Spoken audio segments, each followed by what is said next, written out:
Hello beautiful soul! Welcome back to my channel. This is Mecha. I'm from Japan. Kabayan Aquarius. This reading is for you. Tingnan natin ang iyong bonus timeless reading. April 2026. Vice versa tayo. Energy reading ha. Sa mga gusto magpa-personal reading po, all the details is in description below. Energy reading po tayo. Energy mo, Aquarius. Sa mga nagpa-personal reading, maraming salamat po. Aquarius energy. Okay, when it comes sa iyong energy, Aquarius.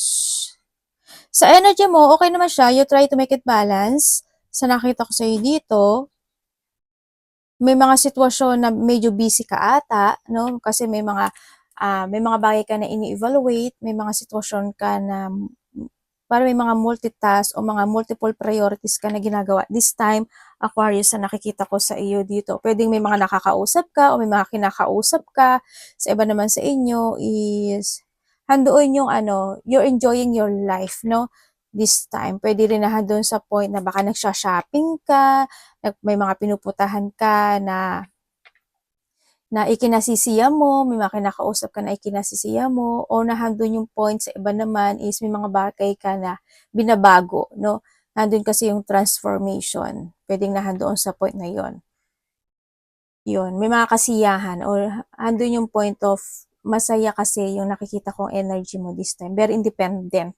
Ako nakikita sa iyo. Yun. Tingnan natin ang parating sa iyo. Pwede rin sa iba na baka mayroon kayong mga union, baka may mga nagkikita-kita, ganyan. Friendship, mga kamag-anak, ganyan. Pero mas iba sa inyo, mas more on focus ka sa sarili mo. Parating po kay Aquarius.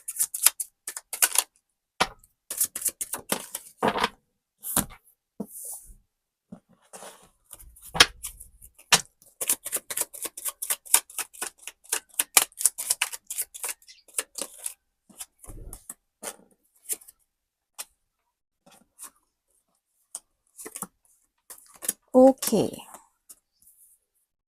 Okay, parating sa iyo, Aquarius. Wow. Tingnan mo naman. Meron kang 10. Congratulations. There's a completion situation ako na nakikita sa iyo. Ibig sabihin, kung dati medyo naging hard yung situation mo, Aquarius, o may mga hardship nga na nangganap o nangyari, o mga kalungkutan, o basta naging mahirap, this time hindi daw. There's a renewal situation happen into your life. Kumbaga, nahandun yung blessing na parating, magbabago na daw yung cycle ng buhay mo. Kasi there's a new beginning happen into your life. Ang nakita ko, magkakaroon din talaga ng mga union. There's a victory and success happen to your life. Nahandun yung point na aalis ka daw o may matatapos, aalis o may matatapos na isang sitwasyon na hindi nagwo-work sa'yo anymore. Parang it's more on balancing yung nakikita ko kasi sa'yo dito, no? And then also, there's a change of fortune, may mga good luck, karma, and also, iba dito is tatahak daw kayo ng bagong direksyon sa buhay. Ibig sabihin, parang nakakaisip ka na, di ba? Ng gusto mong gawin. May mga bagay ka na didesisyonan. Pwede iba sa inyo is a traveling, malayo man o malapit yan. O kaya iba sa inyo is may mga bagong opportunity na darating sa buhay mo. Maraming klase ibig sabihin ng opportunity. Halimbawa, opportunity may pinadala sa universe na tao to give that opportunity. Halimbawa, sinabi nung tao na yun, halika, lumabas tayo, ganyan-ganyan. Mag-window shopping tayo, ganyan. Lumabas ka, di ba? Why not? Magsaya ka. Deserve mo yun, no? Ibig sabihin, universe, deserve mo magsaya, deserve mo mag-focus sa sarili mo, deserve mo mamasyal, deserve mo mag-travel, go on, no? Nandun yung point na yon. Example ko lang po yon para mas maintindihan nyo kung ano yung ibig sabihin ng opportunity. Diba? Yan. Basta may mga bagong opportunity coming. And also, there's a luck. Congratulations. Kaya this is a time na pwede kayong tumaya. Nagpasugal na naman si ate talaga. No? Yan. Pwede kayong tumaya kasi may nakita ako na sana energy nyo talaga to na may mananalo.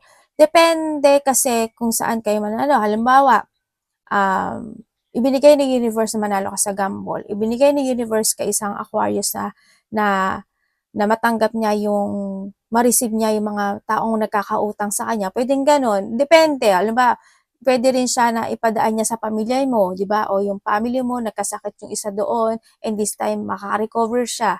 Makaka-recovery siya. Ibig sabihin, yun yung blessing na ibinigay sa iyo ng universe for a victory and success. Mga ganong sitwasyon. Kaya mas, i-ano nyo ha, isipin nyo maigi kung kanino siya ibibigay.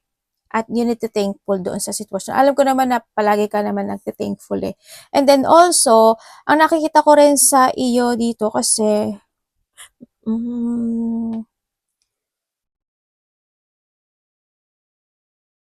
pagdating sa iyo, may hinihintay eh. Hindi ko alam in what way yung hinihintay. May bahay ako nakikita, hindi ko alam ano yung bahay. Bibili ka ng bahay, magpapagawa ka ba ng bahay, maglilinis ka ba ng bahay, nagbebenta ka ba ng bahay at lupa, o nag-iisip ka about the bahay o mapag-uusapan yung bahay. Pwedeng nahandun sa point na yun, ano. Sa iba naman sa inyo is may mga celebration coming. May mga getting together, family unity, reunion man yan, or close relationship, may mga having fun, happiness, enjoyment, then meron din, parang may achievement eh, no? Nandun talaga yung achievement and luck into your life. May recovery at pagbabalik ng strength. Ibig sabihin, kung dati may masama yung pakaramdam mo, this time mas magiging okay yung flow ng energy mo, ganyan. Positive changes is coming, tsaka end of the hardship situation. And then also, may wedding eh. Baka may pupuntahan kang kasalan, pupuntahan kang celebration, o may pag-uusapan sa kasal, may pag-uusapan sa related to mga mana, lupa, bahay. Pwedeng nandun sa point na yun. Yun na nakikita ko sa iyo. Pero ang daming tao. Ano bang meron sa iba't ang daming tao? Sa iba dito, ang daming tao. Pwede rin na magsisimba ka, o kaya naman related ka sa simbahan, may mga ililid ka, or you are a leadership, or pwede naman din na, hindi ko alam ba't ang daming tao eh. Yun na nakikita ko sa'yo dito. Pwedeng you will become a center of attention. Diba? O kaya, may marireceive na talaga na achievement, na well-wisher, mga ganun. Success and prosperity and stability is coming. May coming home pwedeng uwi ka ng Pilipinas, probinsya, o kalapit baryo, or someone, diba? Vice versa. Dapat iwasan ni Aquarius. Alam mo, ang ganda nung binibless ka ni Universe Iba dito is pagtahak ng bagong direksyon. Kasi may ka na renewal, abundance and renewal. Ganyan. May mga oportunidad na naglalabasan sa'yo.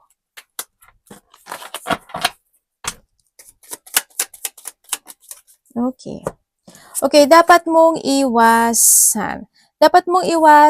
Syempre yung magkaroon ka ng mga self-doubt sa sarili, yung matakot ka sa mga gusto mong gawin o gusto mong desisyonan, mapanghinaan ka ng loob, mahata ka ng nakaraan.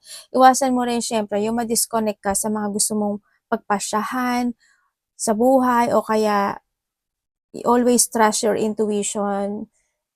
Kailangan yun. Kailangan mo rin na kailangan maging aware ka palagi, mga ganong sitwasyon.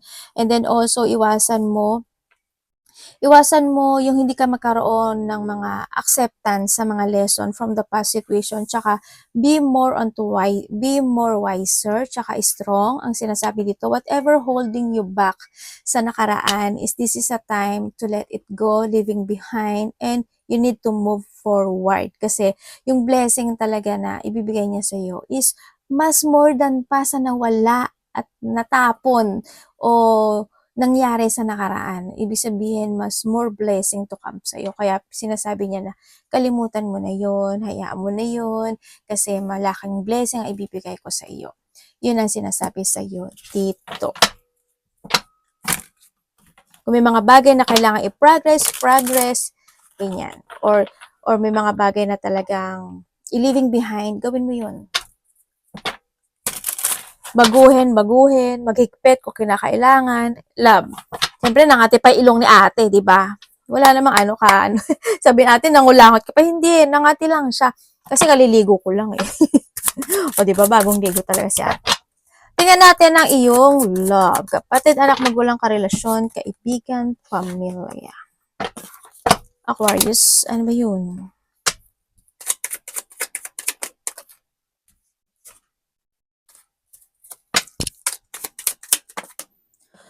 Okay, when it comes sa love mo, ang nakikita ko sa'yo dito is, yes, maaring may makikilala ka.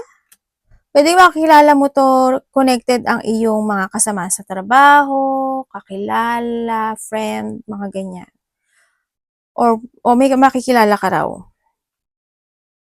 Dito, pwede rin na isa sa nakakabanding mo, may gusto sa'yo. Pero medyo may struggle eh. Naloko na.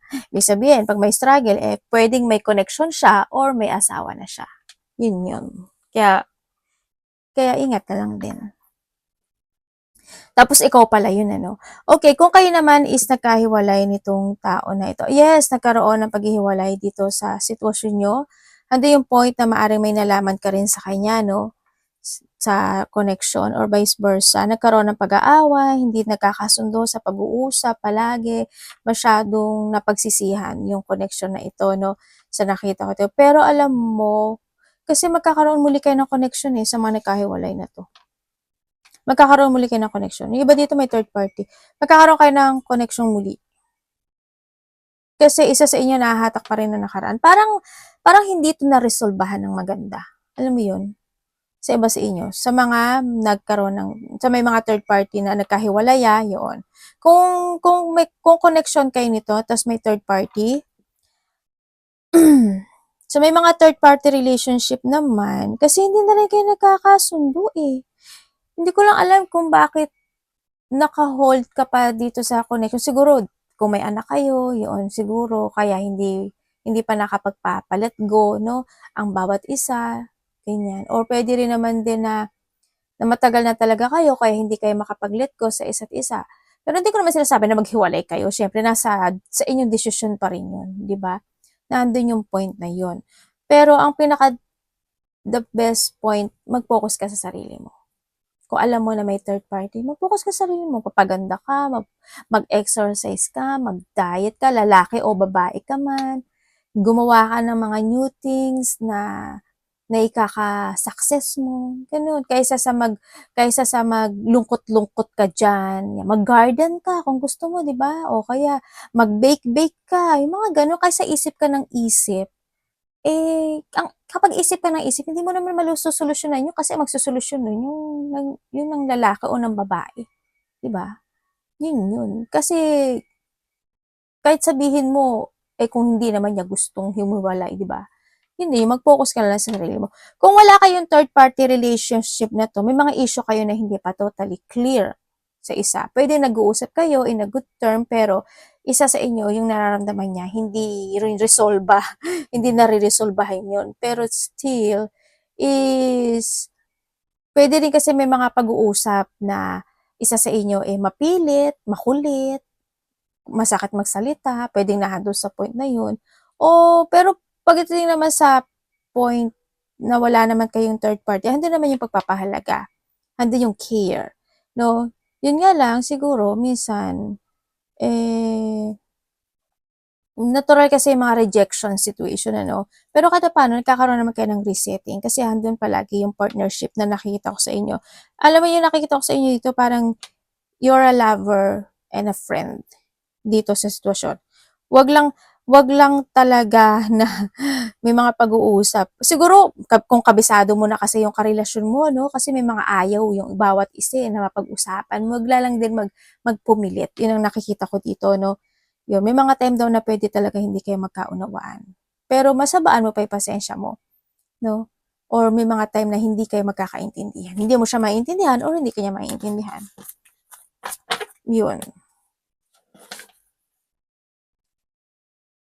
Pwedeng sa iba sa inyo, magkakaroon kayo ng mga, kasi may nakikita akong lungkot dito sa relationship. Hindi ko alam what way, kung bakit malulungkot. Pwedeng sa part niya o sa part mo, mga ganun. Basta may lungkot.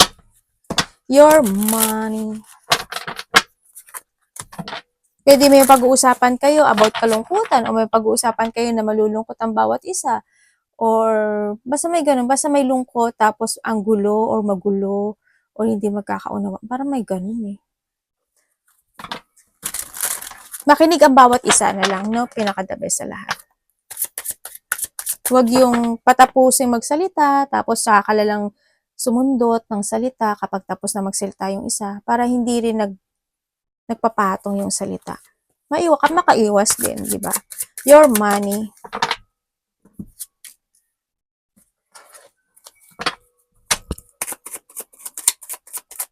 Pwede rin ito sa mga kapatid, anak, magulang, karelasyon. Pwede yan dyan. Connection, relationship yan. When it comes sa iyong money. Ay, ano ba yan natin? Okay, pagdating sa iyong money, pagdating sa money mo is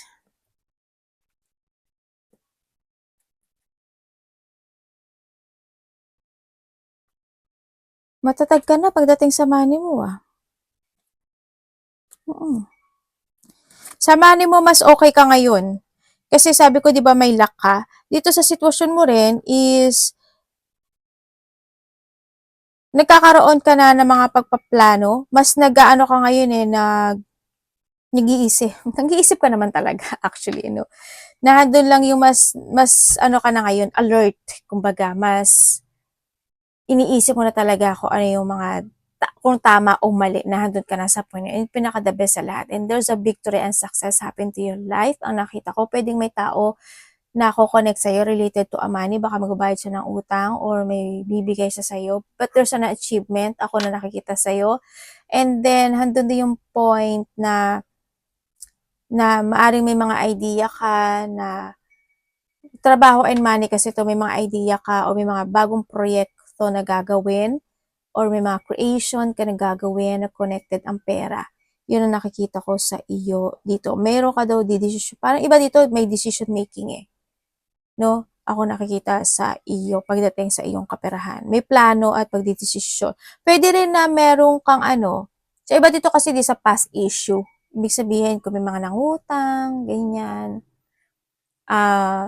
Maaari yung naiisip mo, mga hindi pa nagbayad, hindi nakabayad, pwede yung mga naiisip ka sa mga nakaraang sitwasyon. Pero at least yun yung naging no? Yun yung naging lakas mo na mas maging aware ka na this time. Pinaka the best yun. O learning talaga, di ba? Yun ang nakikita ko sa'yo. But still, handin yung victory and success coming into your life pagdating sa iyong kaperahan. Sa iba dito, mga mga signing contract maybe, or may mga connection yung papers and documents, or may mga project situation, pwedeng nanto sa point na yun. May mga exciting pursuing situation ka daw na naisip. Yun. Baka meron kang meron kang gustong gawin this time. Also, this a breakthrough at mga bagong opportunity na darating sa iyo. At sa iba sa inyo is inspired. Hindi ko alam bakit ka inspired. Pwede may gagawin ka na ginawa mo dati, gagawin mo siyang muli ngayon, pwedeng nado sa po na yun. Or may mga naudlot na sitwasyon na this time is ready to do ka na dun sa bagay na yun. Yun na nakikita ko sa iba sa inyo. Arigato namaste, God bless.